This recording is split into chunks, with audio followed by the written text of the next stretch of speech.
Bom, meus irmãos, bom dia a todos. É um prazer estar aí entre vós num dia especial, onde comemoramos a, o ápice, né, da vida de Jesus, das suas lições, dos seus exemplos. É uma conversa, faço questão que a gente tenha uma boa interação aí, né, aproveitando bem os nossos momentos juntos. E, no entanto, vou pedir a autorização de vocês para compartilhar a tela, e aí a gente consegue ganhar um pouquinho de tempo, né? E como somos bastante visuais, a gente tem mais facilidade de absorver o conteúdo, tá? Então, vou fazer o compartilhamento aqui, com licença.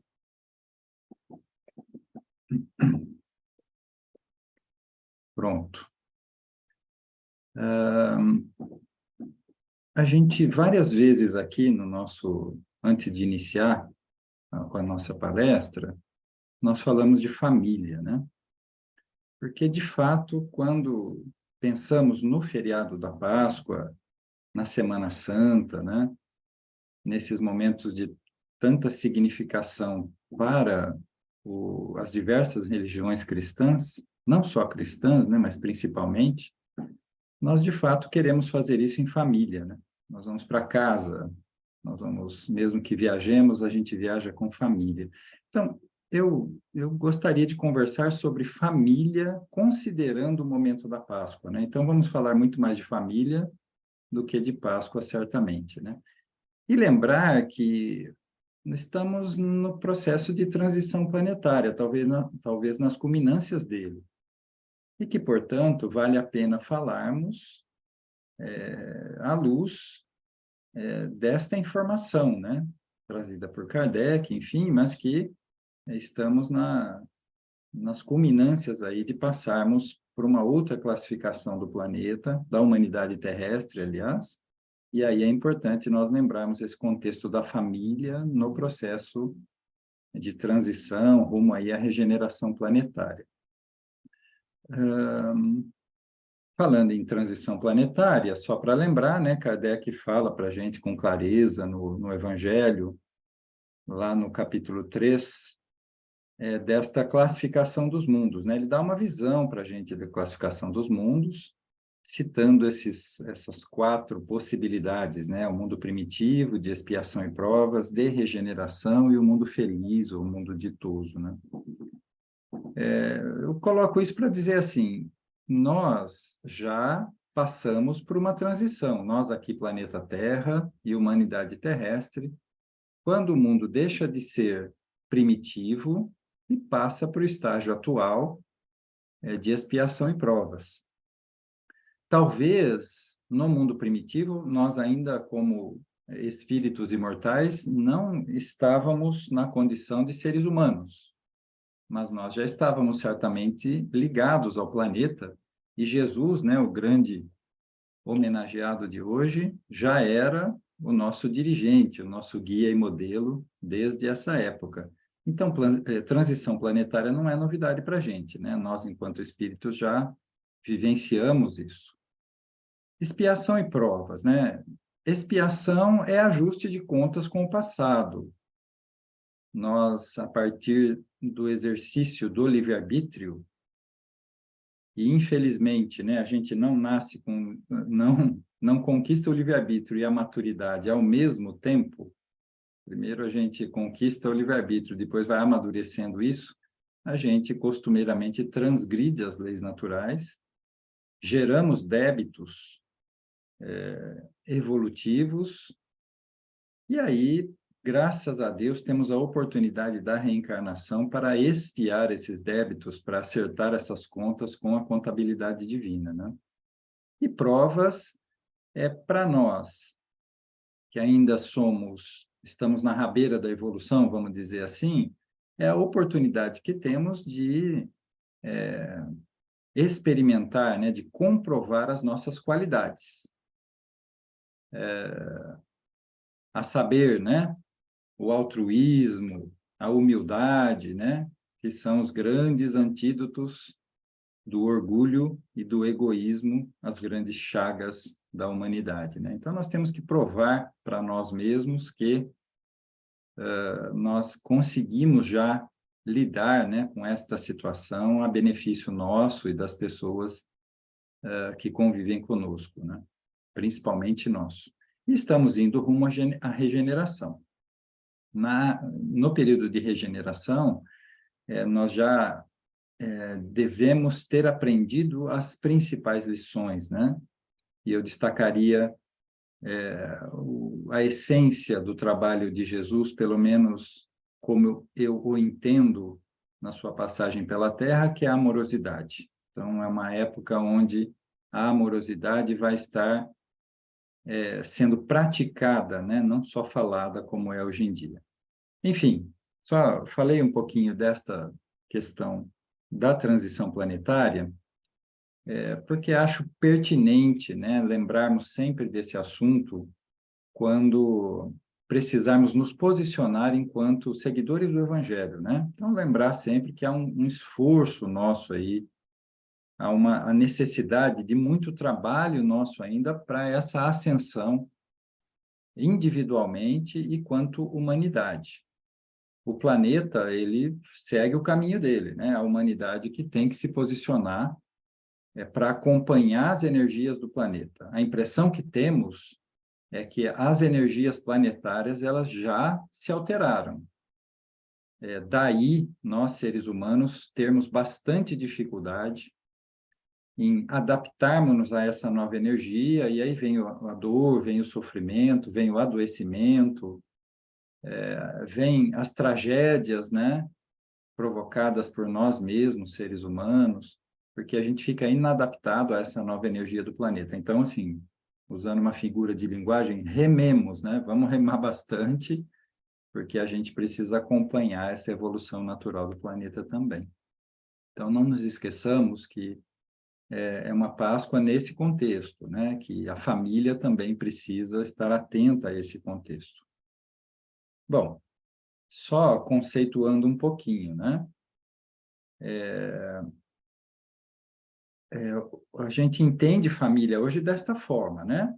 Pessoas que vivem no mesmo teto entre aspas, né? No mesmo contexto, e que têm consanguinidade, ancestralidade e ou afinidade, né? Ou seja, família é o nicho do próximo mais próximo, né? Que é a quem devemos gratidão pela oportunidade da reencarnação, e são as pessoas que principalmente precisamos aprender a praticar o Evangelho, né?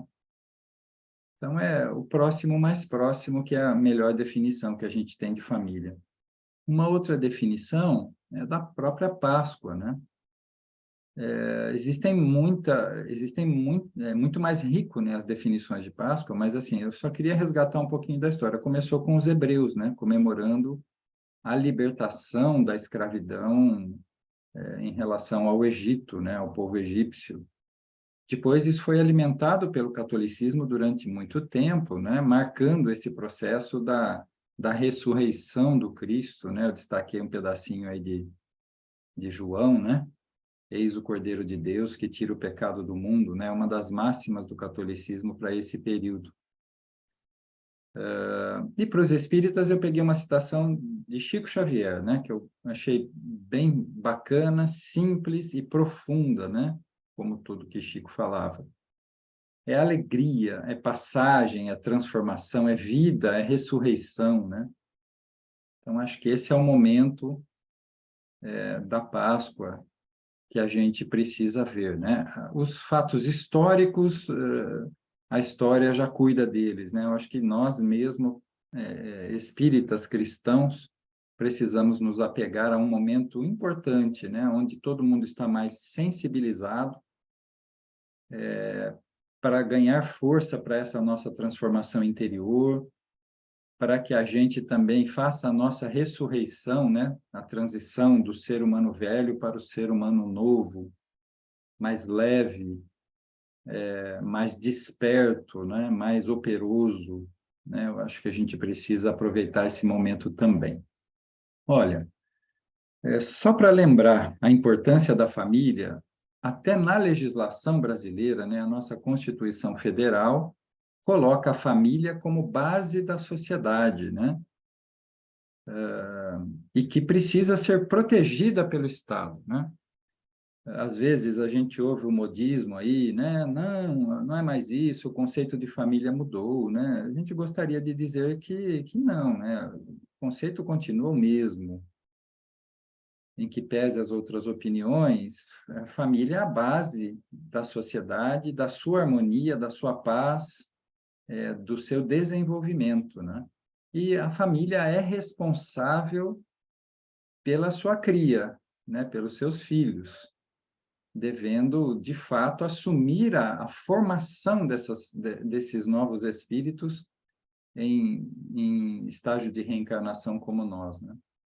Então, lembrando sempre, né? A família é a base e a família é responsável pela formação dos seus indivíduos. Não é o Estado, não é a escola, não é o vizinho, não é a rua, né? Quem é responsável pela formação dos filhos somos nós, quando resolvemos fazer uma família. É só uma lembrança rápida aí para a gente ver a importância disso no nosso contexto, né? Na história, veja, pegando aí a fala do Aristóteles, discípulo de Platão, discípulo de Sócrates, precursor do cristianismo e do espiritismo, né? Olha como os pensadores da época, né, 300, 400 antes de Cristo, viam a família. Aristóteles dá conta aí de que a família não é uma escolha do ser humano, é uma necessidade de perpetuação da espécie. Essa era a visão de família antes do Cristo, né? Então, o ser humano se agrega em grupos familiares porque ele precisa perpetuar a espécie, segundo Aristóteles e a visão lá da Grécia, no período socrático, né? Vamos chamar assim. Depois, a gente avança um pouquinho, né? E vem Jesus e dá uma outra visão de família para a gente, né? Essa passagem onde ele é avisado, né? Que a família dele o esperava para falar com ele. Acho que ele estava na casa de Zebedeu, alguma coisa assim, cercado pela multidão, e a família dele aguardava para falar com ele. Ele questiona, né? Quem é minha mãe e quem são meus irmãos? A olhar desatento, parece que Jesus estava menosprezando família, mas muito ao contrário, né? Ele estava valorizando a família dele, a família nuclear dele, tanto que ele, depois desta frase, desta passagem, ele vai atendê-los pessoalmente, mas ele estende a ideia de humanidade, desculpe, a ideia de família para toda a humanidade, né? Vamos lembrar também do ministro Clarencio, né? Em Nosso Lar, esclarecendo André Luiz, também dizendo, né? Todas as pessoas da colônia eram familiares dele. Todos os habitantes do planeta Terra, em qualquer plano de manifestação, também eram familiares dele, né?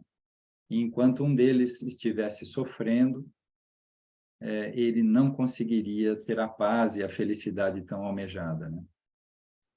Então, Jesus ampliou muito o conceito de família, mostrando que somos todos irmãos, né? O conceito da equidade, o conceito da fraternidade, que ele tão bem nos ensinou, né?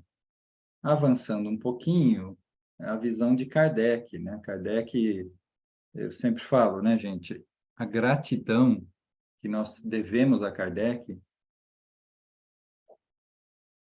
é enorme, né? Invariavelmente enorme, porque ele simplificou essa questão como tantas outras, né? Dizendo para a gente o seguinte, olha, acalma o teu coração, porque na tua família existem espíritos afins, simpáticos, existem espíritos que foram trazidos ali para ensinar e aprender e que não necessariamente tinham nenhuma vivência conosco, que ele chama de espíritos estranhos a nós, né? E ali também, em alguns casos, existem espíritos antagônicos, dos quais fomos adversários, né? Em existências anteriores, que provavelmente foram prejudicados por nós e que vêm ali com a bondade, a sabedoria divina, né? No bojo, para que possamos resgatar, né? Estes débitos que geramos lá no passado. Então, Kardec como bom pedagogo, né? Nos ensina a razão pela qual nós temos famílias diferentes, a razão pela qual muitas das vezes nós temos atrito dentro do próprio lar, temos dificuldades de convívio, temos separações temporárias, às vezes mágoa, né? Às vezes irritação, porque veja, estão todos, né? Aqueles com os quais precisamos aprender aqui ao nosso lado, né? De novo, a importância da família e do evangelho na família, né? Porque é por meio dele que a gente vai conseguindo avançar um pouco. Veja o que o professor Eurípides nos fala a respeito disso, né? Ele estabelece que aonde existe a fé, as pessoas são capazes de ascender a um ideal superior, né? Ao bem. Então, Eurípides nos fala com clareza que a fé deve ser cultivada, o evangelho deve ser cultivado no ninho doméstico, né? E ali principalmente. Porque fazendo isso, nós, os componentes da família, especialmente os filhos, né? Que são, como já dissemos, que somos responsáveis por sua formação, eles vão estar certamente voltados para o bem. Então, se queremos os nossos filhos no caminho do bem, evangelho no lar, né? Não há dúvida em relação a isso aí. Bom, uma brincadeira aí com o conceito de família, né? Que as famílias são muito diferentes entre si, mas acho que vale a pena a gente citar estes diversos aspectos que podem ser considerados nessa formação de família, né? Então, vamos lá, pegando os conceitos desde Aristóteles, né, como a gente falou. Primeiro, os existenciais, né? Sem família, o ser humano não existiria, né? Não teria prosperado enquanto espécie hegemônica no planeta, né? Lembrar também, nos aspectos físicos, que nós temos uma herança genética, né? E essa herança genética, ela nos predispõe, ela é estudada pelos técnicos siderais antes da nossa reencarnação para as nossas necessidades da presente existência, né? Então, nós nascemos nesta família porque precisamos nascer nesta família que estamos. Ela foi minuciosamente estudada para atender os nossos propósitos de evolução, e mais uma vez aí devemos agradecer por isso, né? Quantas vezes a gente faz drama, né? Põe a mão na cabeça e fala, nossa, o que que eu estou fazendo nessa família? Pois é, né? Você sabe o que você está fazendo aí, né? A gente sabe porque a gente está vivendo entre essas pessoas e sabe que é importante nós termos esses traços genéticos também que vão nos auxiliar na nossa tarefa. Os aspectos psíquicos é mais aquilo que a gente chama da paragenética, né? Os psíquicos emocionais, os dois juntos. Não podemos nos esquecer de que nós, em família, nós também aprendemos aquilo que não está na genética química, né? Na genética fisiológica. Nós aprendemos também com aquilo que podemos chamar de paragenética, que é o modus operandi, né? Que é o jeito de ser da família, né? O jeito de manifestar as emoções, de entender as situações, de entender a própria vida, né? Outro aspecto que é implícito é o aspecto social, né? Aprender a relacionar-se começa da família, né? A educação começa da família, a gentileza, a amorosidade começa na família, né? Não podemos nos esquecer disso. É, sobretudo, uma experiência educacional, onde a gente já citou aí com os conceitos de Allan Kardec, que nós estamos ali para aprender muito e talvez ensinar um pouco àqueles espíritos que são ou afins, ou que nunca tivemos contato, ou que tem algum antagonismo para conosco, né? E nós para com eles. E os aspectos espirituais estão óbvios aí depois disso tudo, que é a ferramenta primordial para a nossa evolução.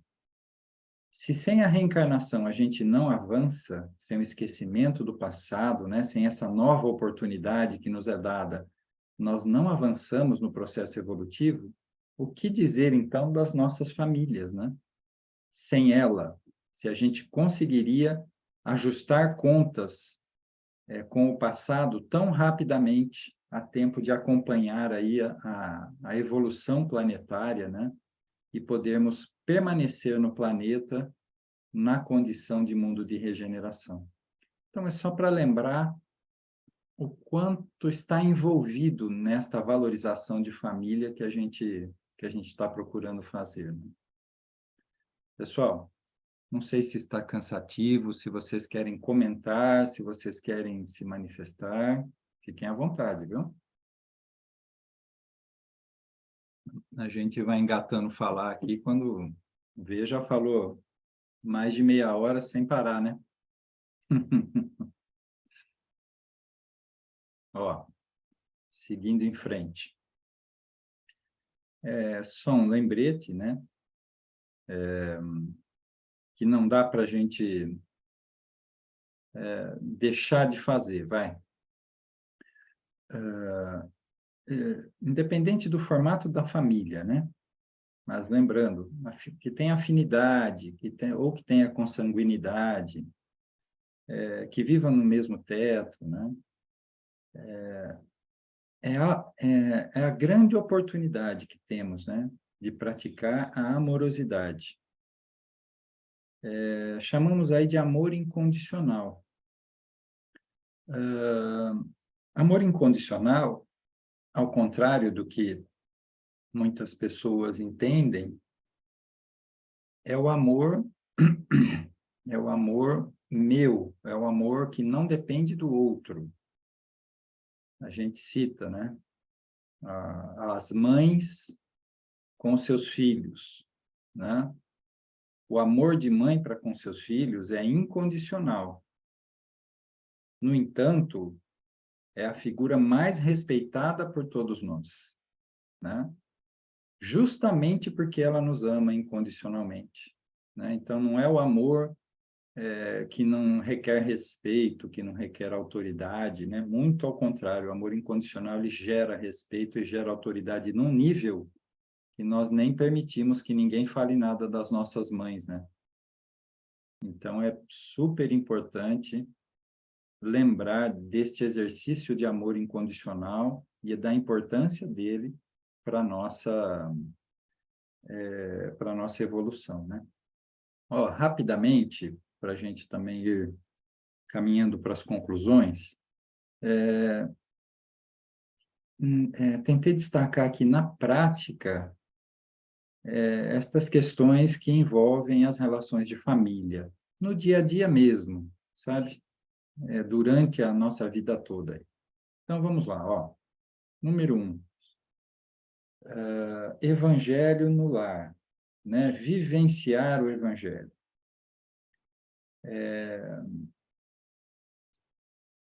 As diferenças, elas existem, como nós falamos. Às vezes, nós temos ali adversários de muitas reencarnações, que a bondade divina e a sabedoria divina coloca conosco, convivendo no mesmo lar, e é com esta pessoa, especificamente, que está a prioridade da nossa prática do Evangelho, de seguir os exemplos dados por Jesus. O exemplo da amorosidade, o exemplo do perdão, o exemplo da não violência, o exemplo da humildade, né? É com essas pessoas dentro de casa, né? Esse recado número 2, ele vai mais assim para os jovens, né? Quando forem formar famílias, que essas famílias sejam formadas pelas razões corretas. Formar famílias por interesses diversos, para fugir dos lares paternos, por ser mais fácil e estar querendo sossego, como se diz, né? Não são boas estratégias, viu? O que vai acontecer é que a família não vai dar certo e vai te dar muito mais trabalho do que você pensa e provavelmente vai precisar ser desfeita, né? Então, tomar muito cuidado com isso. Eu lembro de uma história de um pastor, acho que é um pastor anglicano norte-americano, talvez daqui a pouco eu lembre o nome dele. Ele ficou muito conhecido por esse trabalho com casais e com famílias que ele fazia. E quando as pessoas o procuravam antes do casamento, para aconselhamento, né, para até celebrar ali o casamento deles, ele dizia o seguinte: qual a razão pela qual vocês se casarão? E as pessoas respondiam óbvio, né? Falavam, porque a gente se ama. E ele dizia assim, mas certamente vocês têm razões melhores do que isso para formar uma família, né? As pessoas ficavam sem entender o que ele estava dizendo, uma razão melhor que o amor, né? Que razão seria essa? E ele esclarecia com muita propriedade, muita serenidade, dizendo assim, isso que vocês jovens chamam de amor, nós, depois de maduros, entendemos como paixão. E a paixão, ela vai passar, né? Daí vocês precisam ter razões melhores do que isso que vocês chamam de amor hoje para formar uma família, né? Acho isso fantástico e vale repetir porque coloca a gente para pensar, especialmente os jovens, né? O terceiro aspecto aí destacado, né? Nós somos semelhantes.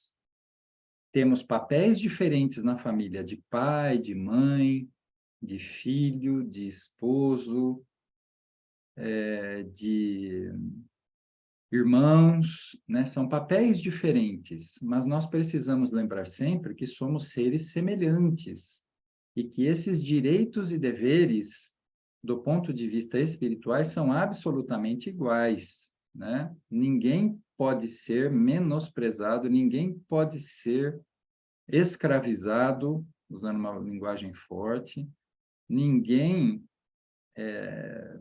pode abrir mão das suas obrigações junto à família, né? Nós somos seres semelhantes. Em última análise, nós somos todos irmãos desempenhando papéis diferentes, né?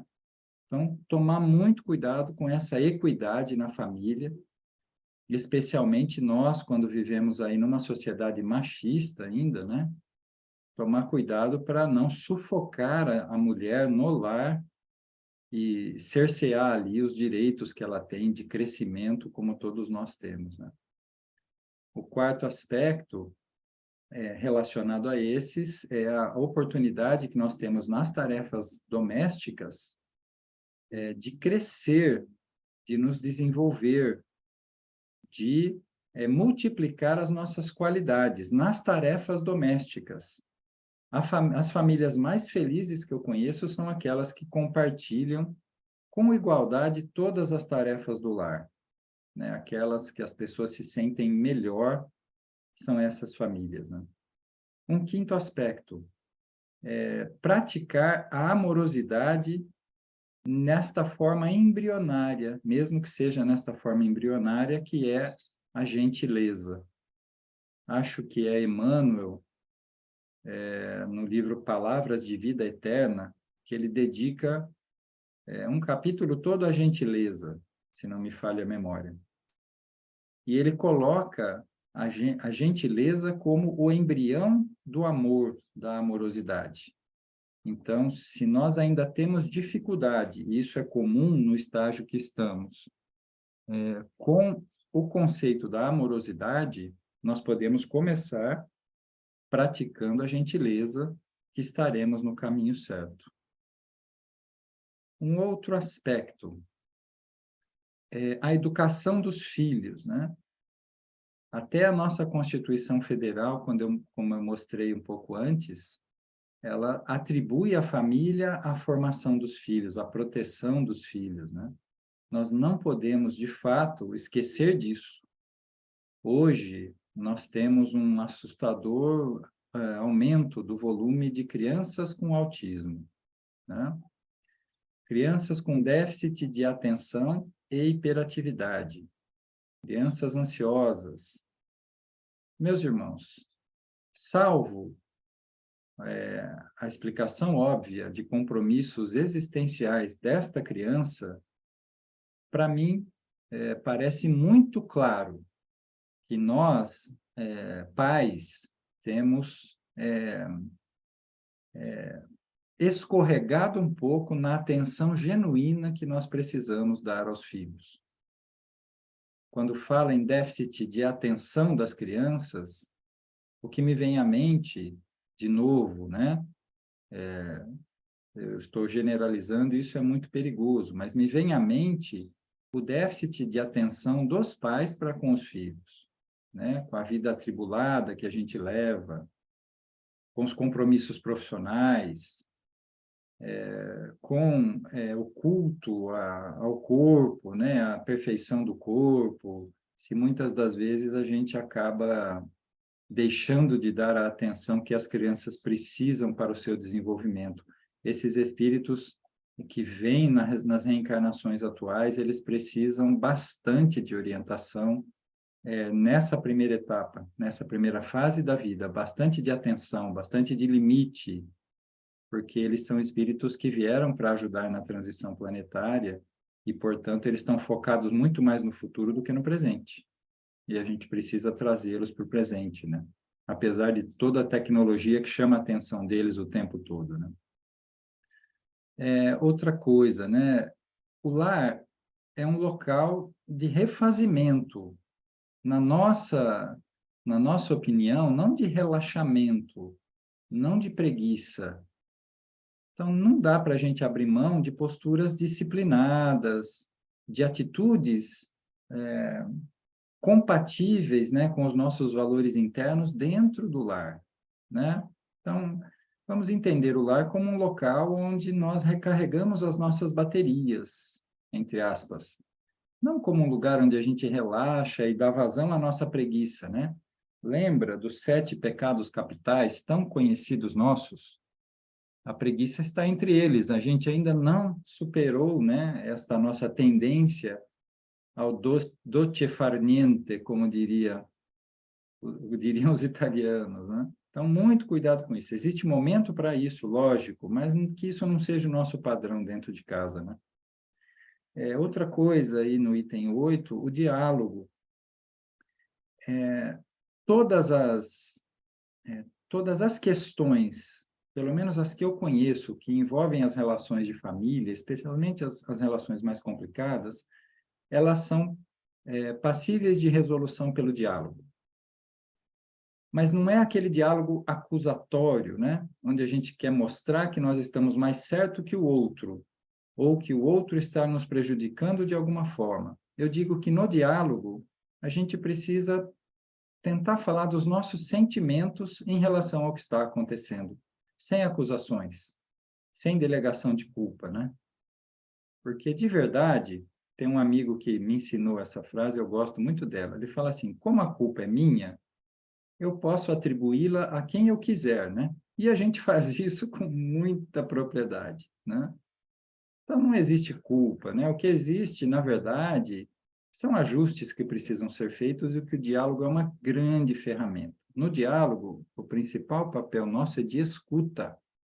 E quando formos para falar, falemos dos nossos sentimentos, né? E não aproveitemos a fala aí para acusar quem quer que seja, né? Daquilo que a gente acha que a pessoa nos deve, né? Número 9, importância da construção de planos comuns. Hoje, domingo de Páscoa, a maioria das famílias se reúne, né? Esse é um plano comum, fácil de ser executado, né? Comemorar uma Páscoa em conjunto.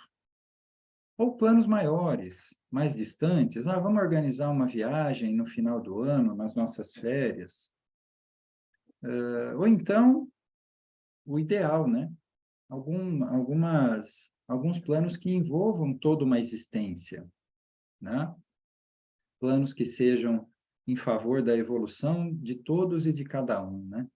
Mas, enfim, estar sempre conversando e tentando usar as oportunidades, seja de comemorações, de aniversários, de férias, de trabalho, de desenvolvimento cultural e religioso, que a gente aproveite essas oportunidades como grandes aí chances mesmo de nós reforçarmos o conceito de família e a importância da família nas nossas vidas, né? Por último, não menos importante, a prática constante do evangelho no lar em nossas casas, né? Acho que toda vez que nós tivermos oportunidade de conversar em grupo, nós precisamos, enquanto espíritas, lembrar disso. Como é importante nós abrirmos as portas da nossa casa para que as pessoas, para que todos, né, aliás, possam falar de Jesus. E olha, vale a pena lembrar também, Evangelho no lar não é momento de lavar roupa suja, como se diz. Não é momento de acertar as diferenças que ocorreram durante a semana. Evangelho no lar é hora de falar das lições e dos exemplos do Cristo aplicados unicamente a mim. Não dá para a gente pegar ali uma, uma das lições, né, do Evangelho aberto ao acaso e falar, nossa, essa aqui veio de encontro àquilo que a Thelma precisava, aquilo que o Alfredo precisava, né? Não é essa a ideia, né? Aquela lição, ela serve a mim, particularmente. Se eu ainda não encontrei o que aquela lição tem a ver comigo, eu preciso refletir um pouco mais, porque o Evangelho tem isso. Toda a lição ali contida ela é pertinente a nós em algum nível, né? Mesmo que a gente já considere aquela lição aprendida, pode crer que a gente ainda tem mais coisa para aprender ali. Então, aproveitar realmente um momento semanal aí, né, para fazer o evangelho no lar. E vou dizer mais, viu? Nos momentos de maior dificuldade que a gente passa numa família, faça isso diariamente, que vai ajudar muito na força e na proteção que a gente precisa para tocar a nossa vida no rumo do bem, né? No rumo da evolução. Bom, meus irmãos, vamos aí partindo já para as conclusões, né? Para a gente poder, de fato, aproveitar o nosso domingo de Páscoa em família também, né? De todos os sentidos, né, que a gente possa encontrar neste conceito de Páscoa, nós não precisamos de outro significado a não ser o significado dela mesma, né? Que é a renovação, especialmente a renovação interna, a reforma íntima, né? Que vai ser a mola propulsora dessa nossa evolução espiritual. Então, é um dia, assim, excelente, né? Para que a gente olhe para nós mesmos e para que a gente faça renove, né? O nosso compromisso com esta evolução espiritual tão aguardada pelos nossos maiores, né? Todos sabemos o trabalho que os nossos irmãos maiores têm para planejar a nossa reencarnação, para suprir as nossas deficiências durante o processo reencarnatório, para que a gente tenha ânimo de tocar em frente, né? Como a espiritualidade influencia o tempo todo os nossos pensamentos, os nossos sentimentos, as nossas ações, voltadas unicamente para o nosso bem, né? Então, aproveitar esse momento para reafirmar esse compromisso com a nossa reforma íntima, né? Com essa renovação interior que dá para ser feito todos os dias. para mim, esse seria o grande significado da Páscoa. Reforma íntima, esse grande desafio de todos nós, né? E muitas vezes nós complicamos. Hoje, né, depois de algumas dezenas de anos nesta reencarnação, eu aprendi o valor da simplicidade, sabe? Pelo menos relativamente, né? Aquilo que eu conheço até agora em relação à simplicidade. Então, me veio à mente uma forma da gente entender a reforma íntima com simplicidade também. É um exercício nosso, né? Autônomo, que não tem como outras pessoas fazerem por nós, por mais elevados que sejam. Até porque, quanto mais elevado o espírito, mais ele respeita o nosso livre-arbítrio, né? E a reforma íntima, ela vem para colocar juízo nessa nossa capacidade de escolha. Então, cada um vai encontrar o seu caminho, como é sugerido aí na imagem, né? Numa brincadeira do Tangram, né? Onde essas sete figuras geométricas fazem milhares de formas, né? Uma brincadeira muito bacana, isso acho que veio da cultura chinesa, o Tangram, né? E a gente vai organizar esse Tangram de acordo com a nossa necessidade, mas ele vai ter que passar pela necessidade de nos cuidarmos, de termos uma boa autocrítica, né? Lógico, essa autocrítica sempre mesclada com a autoestima, né? Em outras palavras, nós temos muito que melhorar, mas já avançamos muito também, né? Então, não há motivo para desespero, para desesperança, né? Muitas vezes vamos precisar fazer uso do auto-perdão, porque a gente erra. E se a gente está errando na tentativa de aprender, saibamos nos perdoar também dos erros que cometemos, né? Se nós precisamos exercitar o perdão com as outras pessoas, você imagina conosco mesmo, né? Como é que é importante isso, se livrar da culpa, né? Através do auto-perdão. Buscar o autocontrole, né? Conhecer mais de si mesmo, né? Autocontrole é simples, gente. As pessoas não têm obrigação de ficar aguentando o tempo todo os nossos arrombos de personalidade. Nós não temos esse direito, né? Então, é importante, sim, nós termos autocontrole e buscarmos sempre nos superar. Como a gente disse já algumas vezes, o nosso estágio evolutivo, ele é peculiar, né? Ele é nosso, de cada um. Mas, de maneira geral, nós estamos, assim, atrasados, né, no processo evolucionário. Senão, não estaríamos lidando ainda com as provas e as expiações, né? Então, sempre procurar ser uma pessoa melhor. Isso não é relativo às outras pessoas, só diz respeito a nós mesmos, né?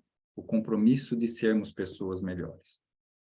É uma pequena brincadeira aí com a reforma íntima que sempre me faz bem quando eu tenho oportunidade de falar sobre ela e relembrar, né, estes roles de necessidades. Eu gostaria de lembrar esta